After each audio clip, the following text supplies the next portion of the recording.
Hello and welcome to everyone. स्वागत है आप सभी का आज के सेशन में। आज हम यहाँ पर कुछ बहुत ही महत्वपूर्ण सवाल करेंगे जो होंगे इलेक्ट्रिशियन ट्रेड से रिलेटेड। तो चलिए शुरुआत करते हैं इस सेशन की। किस तरह के आपके पास डिफरेंट जो आईटीआई लेवल के एग्ज़ाम्स होती हैं, उन एग्ज़ाम्स में आपको क्वेश्चन देखने को मिलते हैं। तो आज हम यही यहाँ पर देखने वाले हैं।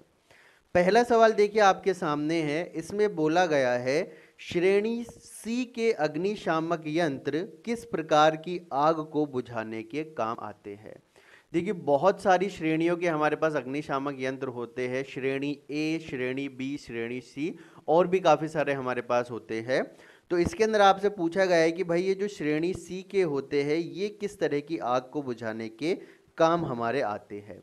तो देखिए जो श्रेणी सी के अग्निशामक यंत्र होते हैं ये एलपीजी जो सिलेंडर्स में हमारे भरी होती है घर के सिलेंडर्स में, उस एलपीजी से अगर आग लगी है तो उस एलपीजी से लगी हुई आग को बुझाने के काम आते हैं। देखिए कुछ श्रेणियों के बारे में आपको यहाँ पर बता दूं कि जो श्रेणी ए के अग्निशामक यंत्र है ये आपके लकड़ी, कागज और कपड़े की जो आग होती है इस कपड़े की आग को बुझाने के काम आते हैं। ठीक है। श्रेणी बी के अग्निशामक यंत्रों की अगर बात करें तो श्रेणी बी के अग्निशामक यंत्र पेट्रोल, डीजल और जो मिट्टी का तेल है यानी जो कैरोसिन है उससे लगी हुई आग को बुझाने के काम आएंगे। और श्रेणी सी का तो खैर ये सवाल है ही, तो इसका इस्तेमाल किया जाता है एलपीजी से लगी हुई आग को बुझाने के लिए। क्लियर है? तो आंसर क्या मिलेगा? Option C. अगला सवाल देखिए, ओम के नियम के अनुसार इन चारों स्टेटमेंट्स में से कौन सा स्टेटमेंट ओम का नियम है।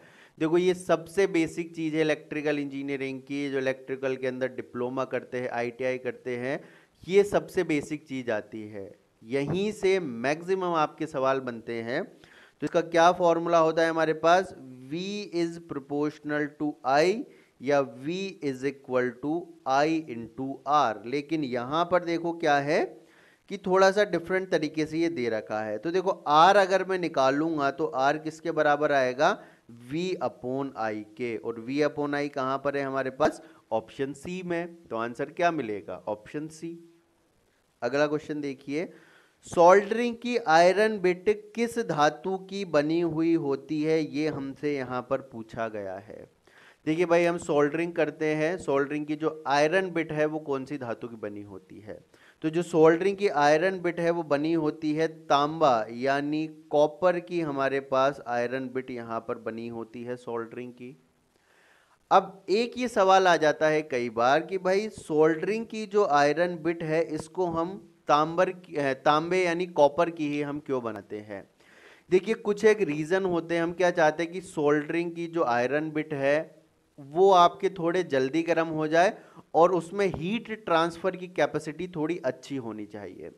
तो तांबे के अंदर ये दोनों की दोनों प्रॉपर्टीज पाई जाती है। ये जल्दी गर्म हो जाता है, साथ ही साथ इसके अंदर जो हीट ट्रांसफर है यानी जो ऊष्मा ट्रांसफर ये करती है वो ऊष्मा ट्रांसफर भी बहुत जल्दी इसके अंदर होता है। तो इसीलिए हम तांबे का इस्तेमाल करते हैं आयरन बिट के अंदर।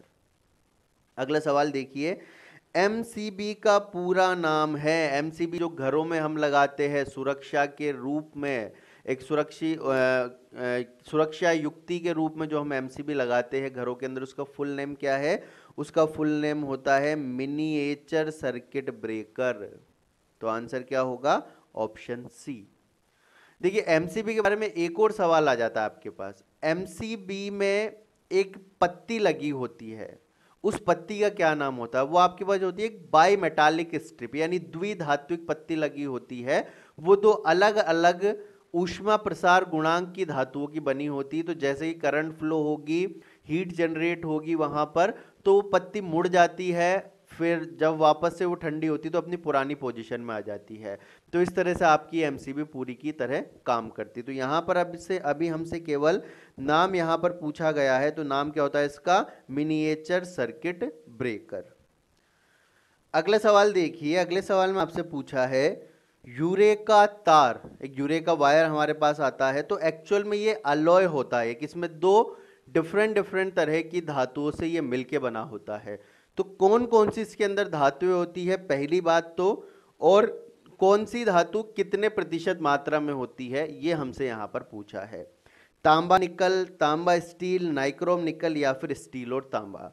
तो देखिए यूरेका वायर में आपके पास तांबा और निकल दो आपके पास धातुएं होती है, जिसके अंदर 60% तो तांबा होगा और 40% आपके पास निकल होगा। तो आंसर क्या मिलेगा यहाँ पर हमें? Option A. अगला सवाल देखो, एक्चुअल में ये ओम यहां पर आप कर लेना। यदि किसी डीसी परिपथ का प्रतिरोध 10 ओम एवं सप्लाई 20 वोल्ट है तो धारा का मान ज्ञात करो। ये कहां से सॉल्व होगा सवाल? ये सवाल सॉल्व होगा हमारे ओम के नियम से। देखो हमें पता है V इज इक्वल टू होता है I गुणा R के, तो I किसके बराबर होगा? V बटे R के। वोल्टेज कितना है? 20, प्रतिरोध कितना है? 10। तो करंट कितनी होगी यहाँ पर? 2 एम्पियर के बराबर। तो आंसर मिलेगा भाई ऑप्शन डी। अच्छा एक और चीज यहाँ पर पूछी जाती है, धारा की जो इकाई है वो एम्पियर है, ये हम सबको पता है, लेकिन इसके अलावा इसकी एक और यूनिट होती है, उसके बारे में कई बार सवाल आ जाता है। देखिए धारा क्या होती है? धारा होती है आवेश प्रवाह की दर, यानी I किसके बराबर होता है? आवेश और इसके प्रवाह की दर। तो आवेश का मात्रक क्या होता है? कूलॉम्ब, और टाइम का मात्रक क्या होता है? सेकंड। तो कई बार एग्जाम में ये भी सवाल आ जाता है कि भाई इनमें से कौन सी एक धारा की इकाई है? एम्पियर भी होती है, साथ ही साथ कूलॉम्ब पर सेकंड भी हम उसको कई बार बोल देते हैं। अगला क्वेश्चन देखिए, नेक्स्ट क्वेश्चन में हमसे पूछा है कि निम्न में से कौन सा आपका एक द्वितीयक सेल है? पहला है डेनियल सेल, दूसरा है आपका लेड एसिड सेल, तीसरा है मरकरी सेल और चौथा है आपका लेकलांशी सेल। भाई कौन सा होता है द्वितीयक सेल? देखो द्वितीयक सेल पहली बात तो होते क्या ये यहाँ पर समझो। द्वितीयक सेल आपके वो सेल होते हैं जिन सेल को आप रीयूज कर सकते हो। रीयूज मतलब आप उनको पुनः उपयोग में ला सकते हो, वो सेल आपके द्वितीयक सेल होते हैं। इनमें से आपका ये जो लेड एसिड सेल है, ये लेड एसिड सेल आपके द्वितीयक सेल की कैटेगरी के अंदर आता है, क्योंकि आप इसका बार बार यूज कर सकते हो। तो आंसर क्या मिलेगा हमें यहां पर? Option B. अगला सवाल देखो, इंपिडेंस का मात्रक क्या होता है भाई? मैक्सवेल, कूलॉम्ब, ओम या फिर वेबर? तो देखो इंपिडेंस का जो मात्रक होता है वो इंपिडेंस का मात्रक हमारे पास ओम ही होता है। क्या मात्रक होता है इंपिडेंस का? ओम होता है।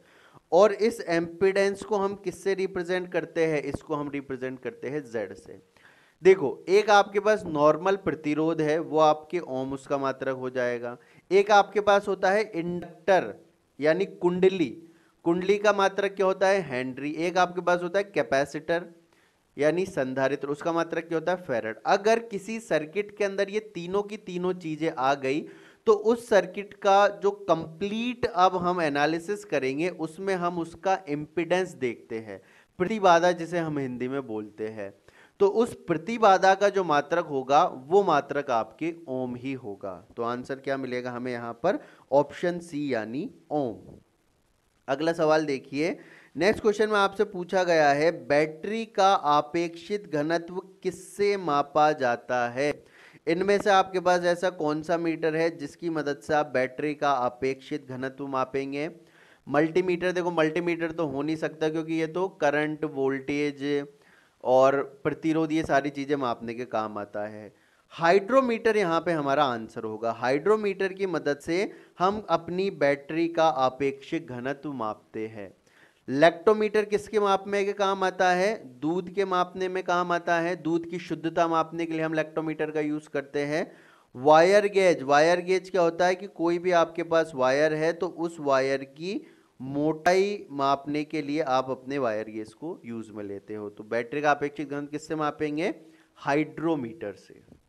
अगला सवाल देखिए, डीसी जनित्र का कार्य सिद्धांत है। डीसी जो जनरेटर हमारे पास है उस डीसी जनरेटर का कार्य सिद्धांत क्या होता है? अन्योन प्रेरण, म्यूचुअल इंडक्शन। ये तो नहीं होता भाई डीसी जनरेटर में, ये तो किस में होता है? ये होता है ट्रांसफॉर्मर के अंदर। फैराडे का विद्युत चुंबकीय प्रेरण का नियम, भाई ये हमारा आंसर होगा, फैराडे का विद्युत चुंबकीय प्रेरण का नियम। फैराडे के विद्युत चुंबकीय प्रेरण नियम क्या थे? फैराडे ने बताया था कि जब भी किसी कुंडली में से धारा प्रवाहित होगी तो वो कुंडली एक विद्युत चुंबक की तरह काम करेगी। ठीक है, इसके बाद फैराडे ने दो नियम और दिए। उन नियमों में फैराडे ने बोला कि जब भी किसी कंडक्टर या किसी चालक की और फ्लक्स की कटिंग होगी तो उसकी वजह से एक विद्युत वाहक बल उत्पन्न होगा और उस विद्युत वाहक बल का मान rate of change of flux, यानी फ्लक्स आपका कितनी गति से बदल रहा है, किस हिसाब से उसकी कटिंग हो रही है, उस चीज के ऊपर वो निर्भर करेगा। तो इसको हम लिखते थे E is equal to D phi by D T. यहां पर फाई किसको दर्शाता है? फ्लक्स को। इसके बाद एक और वैज्ञानिक आए, उनका नाम था लेंज। तो लेंज ने क्या किया कि इसके आगे माइनस लगा दिया। इस माइनस का क्या मतलब है? ये माइनस आपके विरोध को दर्शाता है। लेंज ने कहा कि कोई भी चीज अगर उत्पन्न होती है तो वो अपने उत्पन्न होने के कारण का विरोध करती है। यहां पर देखो ईएमएफ यानी विद्युत वाहक बल उत्पन्न हुआ है किसकी वजह से? फ्लक्स की कटिंग में होने वाले बदलाव की वजह से। तो ये जो ईएमएफ है ये इस चीज का विरोध करेगा, तो इसके लिए हम इसमें माइनस लगा देते। कई बार ये भी एग्जाम में सवाल आ जाता है कि E is equal to D phi by D T के आगे जो माइनस लगा हुआ है वो किस वैज्ञानिक के नियम के हिसाब से लगता है। तो कौन से वैज्ञानिक थे? वो लेंज थे। अगला सवाल देखो, इस सवाल में हमसे पूछा गया है ट्रांसफॉर्मर का कार्य सिद्धांत क्या है। अभी मैंने आपको बताया था कि भाई ट्रांसफॉर्मर का जो कार्य सिद्धांत होता है वो क्या होता है? अन्योन प्रेरण, यानी हम इसको क्या बोलते हैं? Mutual induction. देखो इसमें क्या होगा कि या आपके पास कोई प्राइमरी साइड है या आपके पास सेकेंडरी साइड है। यहां पर आपने वोल्टेज दिया और इसमें करंट बही, जिसकी वजह से सेकेंडरी के अंदर भी विद्युत वाहक बल उत्पन्न होता है और करंट बहने लगती है। तो ये क्या होगा? एक अन्योन प्रेरण, म्यूचुअल इंडक्शन हम इसको बोलते हैं। अगला सवाल देखो, चुंबकीय पदार्थ के बार बार चुंबकित एवं विचुंबकित होने में होने वाली हानियां कौन सी कहलाती है? एडी करंट, आवर्ती हानि, ताम्र हानि या फिर हिस्टैरिसीस हानि। देखिए एक चीज बताऊं कि हर एक चुंबक के अंदर, कोई भी आपके पास चुंबक होगा तो उसके अंदर क्या होते हैं कि छोटे छोटे इस तरह के डोमेन बने होते हैं। ठीक है, इस तरह के डोमेन बने होते हैं। ये क्या होता है कि इस तरह से plus minus plus minus plus minus, इस तरह से ये किसी एक रूप में पहले व्यवस्थित होते हैं। ठीक है, अब मान लो कि आपकी जो आपने एसी करंट यहां पर फ्लो करवाई, तो एसी करंट क्या होती है कि हर हाफ साइकिल के बाद अपनी दिशा परिवर्तित करती है। तो मान लीजिए कि पहले आपका वोल्टेज इस तरह से था तो ये इस तरह से जमे हुए थे। अब आपका जो वोल्टेज है वो मान लीजिए इस दिशा में हो गया। तो अब ये क्या करेंगे कि अपना अलाइनमेंट यहां पर चेंज करेंगे। अब ये प्लस माइनस इस तरह से होंगे। तो इस तरह से प्लस माइनस होने के कारण क्या होगा कि ये जो आपके डोमेन होंगे ये बार बार यहां पर अपनी पोजीशन को रिवर्स करेंगे। डोमेन का यहां पर रिवर्सल होगा, बार बार ये अपनी दिशा बदलेंगे। तो इस तरह दिशा बदलने के कारण एक हानि होती है और उस हानि को हम क्या बोलते हैं? हिस्टैरिसीस हानि हम बोलते हैं। ताम्र हानि क्या होती है भाई? ताम्र हानि तो होती है कॉपर लॉस जिसे हम बोलते हैं।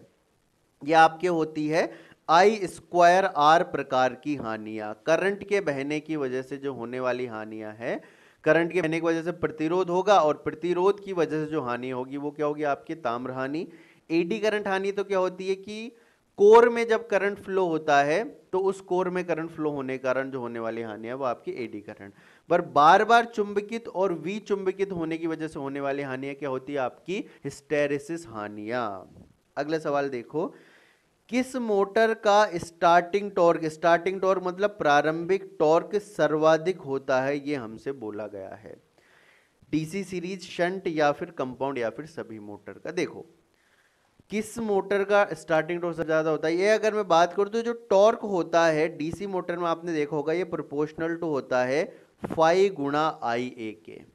फाई आपके होता है फ्लक्स और आई ए आपके पास होता है आर्मेचर धारा। तो देखो डीसी सीरीज और शंट की अभी मैं यहाँ पे बात कर रहा हूँ। डीसी सीरीज मोटर यानी इस तरह की आपकी मोटर है जिसके अंदर आर्मेचर और जो फील्ड वाइंडिंग है वो दोनों एक दूसरे के सीरीज में लगी होती है। और शंट मोटर के अंदर क्या होता है कि आर्मेचर और फील्ड वाइंडिंग दोनों एक दूसरे के समांतर क्रम में लगी होती है। यहाँ पर आपके पास मान लीजिए कोई भी सप्लाई वोल्टेज V है, ठीक है। अब क्या होगा, फ्लक्स उत्पन्न करने का काम है क्षेत्र वाइंडिंग का, फील्ड वाइंडिंग का, और आर्मेचर करंट बहना का काम है किसमें, आर्मेचर वाइंडिंग के अंदर। यहां पर अगर मैं देखूं,